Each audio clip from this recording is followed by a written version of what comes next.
اعوذ باللہ من الشیطان اللعین الرجیم بسم اللہ الرحمن الرحیم وبہ نستعین واللہ خیر ناصر ومعین۔ قال امیر المؤمنین علی بن ابی طالب علیہ الصلاۃ والسلام فزت برب الکعبہ۔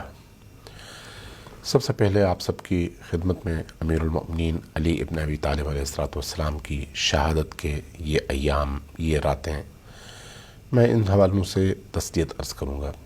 یہ بڑی گراں قدر اور انتہائی اہم راتیں ہیں۔ امیر المؤمنین اپنی زندگی کے اور انسانی حیات کے وہ سب سے بلند ترین انسان ہیں جن کی بلندیوں تک آج تک کسی فرد بشر کی عقل نہ پہنچ سکی، اس لیے کہ رسول کریم صلی اللہ علیہ وآلہ وسلم سے جو روایات ہم تک پہنچی ہیں اس میں آپ نے بھی یہ فرمایا کہ علی کو میرے اور اللہ کے علاوہ کسی نے نہیں پہچانا، اسی طرح جس طرح سے مجھے اللہ اور علی کے علاوہ کسی نے نہیں پہچانا، اسی طرح سے جس طرح سے اللہ کو میرے اور علی کے علاوہ کسی نے نہیں پہچانا۔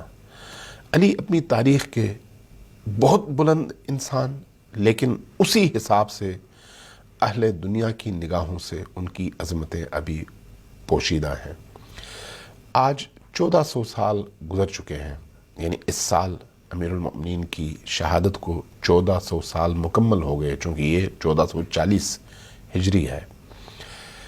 اس اعتبار سے یہ سوچنے والی بات ہے کہ 1400 سال گزر گئے لیکن اب تک یہ ہستی انسانوں کے لیے ناشناختہ رہی ہے۔ انسان جتنا بھی ان کی عظمتوں کو بیان کرے لیکن اس کی حقیقت تک، اس کے مقام تک ابھی انسان کے پہنچنے میں بڑا ٹائم لگے گا، ابھی تک پہنچا نہیں ہے۔ اس کی وجہ کیا ہے؟ امیر المؤمنین اپنی عملی زندگی کے حوالے سے ہر پہلو سے انسانی معاشرے کے لیے نمونہ ہے۔ اس لیے آپ دیکھتے ہیں کہ زندگی کے کسی بھی شعبے میں کوئی شخص اگر کسی کو آئیڈیالائز کر کے اپنا ہیرو بنانا چاہے تو تاریخ انسانیت میں علی سے بڑھ کر ہیرو اس شعبے میں کوئی نظر نہیں آتا۔ بہادروں اور پہلوانوں کی نگاہ میں علی سے بڑا پہلوان اور علی سے بڑا بہادر کوئی نہیں ہے۔ عارفوں کی نگاہ میں، صوفیوں کی نگاہ میں علی سے بڑا عارف اور علی سے بڑا صوفی کوئی نہیں ہے۔ اہل علم کی نگاہ میں علی سے بڑا اہل علم اور صاحب علم کوئی نہیں ہے۔ ججز اور صاحبان عدلیہ کی نگاہ میں علی سے بڑا تاریخ میں جج اور تاریخ میں کوئی قاضی گزرا نہیں ہے۔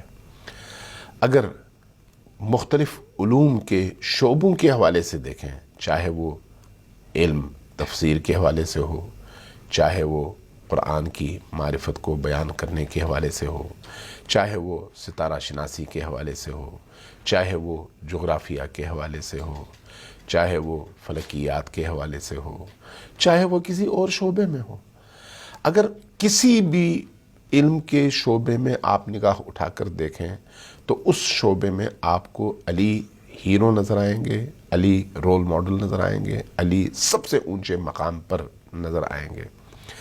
اسی طرح سے عبودیت اور بندگی کے محاذ پر بھی علی آپ کو اسی مقام پر نظر آئیں گے جس مقام پر علی کو ہونا چاہیے۔ علی سے برتر کوئی آپ کو نظر نہیں آئے گا۔ جنگوں کے میدان میں جنگجو کی حیثیت سے اگر آپ کسی بہت بڑے شاہ سوار کو پوری تاریخ انسانیت میں ڈھونڈنا چاہیں تو علی کے علاوہ آپ کو کوئی ایسا جنگجو اور کوئی ایسا شاہ سوار نظر نہیں آئے گا جس کی علی کے مقابلے میں مثال دی جا سکے۔ علی ایسا شاہ سوار نظر آئے گا۔ اب آپ ذرا غور کیجئے گا کہ امیر المؤمنین علی ابن ابی طالب علیہ الصلوۃ والسلام نے نبی کریم کی معیت میں، ہمراہی میں، ابتدا سے انتہا تک اپنی پوری زندگی اسلام کی خدمت اور دین کی ترویج کے لیے وقف کیا ہے۔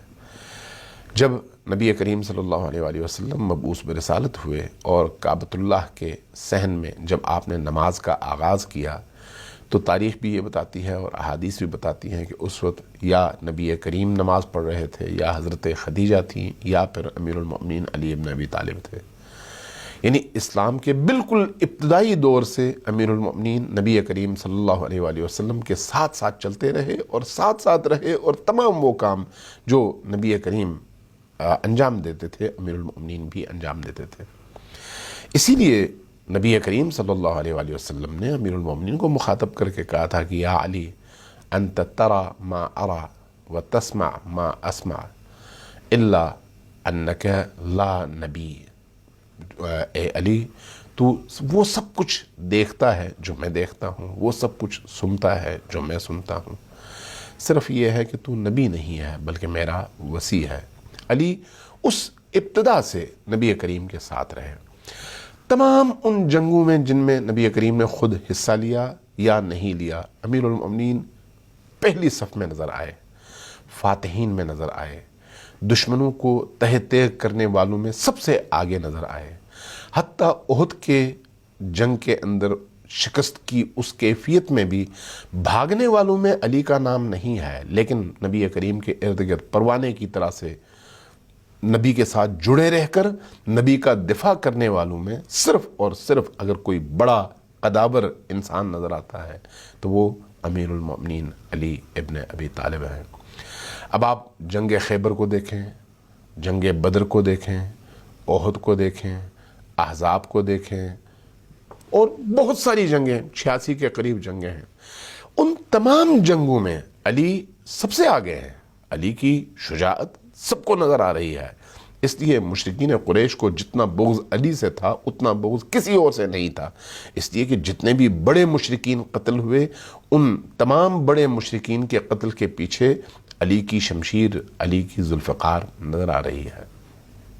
لیکن عجیب بات ہے کہ وہ علی جو خلیفہ بنے انہوں نے فزت برب الکعبہ نہیں کہا، وہ علی جنہوں نے در خیبر اکھاڑا فزت برب الکعبہ نہیں کہا، وہ علی جس نے مرحب کو پچھاڑا فزت برب الکعبہ نہیں کہا، وہ علی جس نے بڑے بڑے کارنامے انجام دیے فزت برب الکعبہ نہیں کہا۔ کہا تو کب کہا؟ تب کہا جب مسجد کوفہ کے محراب میں فجر کی نماز کے دوران سجدے کی کیفیت میں ابن ملجم کی تلوار کی ضربت نے امیر المؤمنین کو یقین دلا دیا کہ اے علی اب آپ کی شہادت کا وقت آ پہنچا ہے، تب جا کر امیر المؤمنین نے فزت برب الکعبہ کہہ کر تاریخ انسانی میں ایک نئی تاریخ رقم کر دی کہ ایک ایسا انسان بھی تھا جو اپنی موت کو اپنی آنکھوں کے سامنے دیکھ کر یہ کہہ رہا تھا کہ آج علی کامیاب ہو گیا۔ اس کی وجہ کیا ہے؟ اس کی وجہ یہ ہے کہ وہ تمام جنگیں اور وہ تمام کمالات علی کی خصوصیات میں سے ہے، لیکن علی کو جس چیز کی آرزو ہے وہ یہ ہے کہ وہ اللہ سے ملے، علی کو جس چیز کی آرزو ہے وہ یہ ہے کہ علی کو اللہ کی راہ میں شہادت کا وہ فوز عظیم عطا ہو۔ علی شہادت کی تلاش میں ہے، اس لیے امیر المؤمنین جا بجا بار بار مختلف اوقات میں یہ فرماتے ہیں کہ علی شہادت کے پیچھے اس طرح سے بھاگ رہا ہے جس طرح سے ایک بکری کا بچہ اپنی ماں کے پستانوں اور تھنوں کے پیچھے بھاگتا ہے۔ علی کو موت سے عشق ہے، علی کو اپنے رب سے جا ملنے کا جنون ہے، اپنے رب سے ملاقات کا شوق ہے، عشق ہے، اضطراب ہے، انتظار ہے۔ اس لیے آپ یہ دیکھیے کہ وہ علی جو بنی نوع بشر میں ہر شخص کی زندگی کا مطلوب ہے، فرشتوں کی زندگی کا مطلوب ہے، ہر مخلوق کی خواہش ہے کہ وہ کسی طرح سے علی تک پہنچے، علی کے قدموں تک اس کا ہاتھ پہنچے۔ ہر شخص کی زندگی کا حاصل علی کی محبت ہے، ہر شخص کی زندگی کا حاصل یہ ہے کہ علی اس سے راضی ہوں اور وہ علی کے قدموں پہ اپنی پیشانی رکھ سکے۔ یعنی دوسرے لفظوں میں علی معشوق مخلوق ہے، علی معشوق انبیاء ہے، علی معشوق اولیاء ہے، علی معشوق شہداء ہے، علی معشوق صلحاء ہے، علی معشوق خدا ہے، علی معشوق نبی خدا ہے، رسول اللہ ہے۔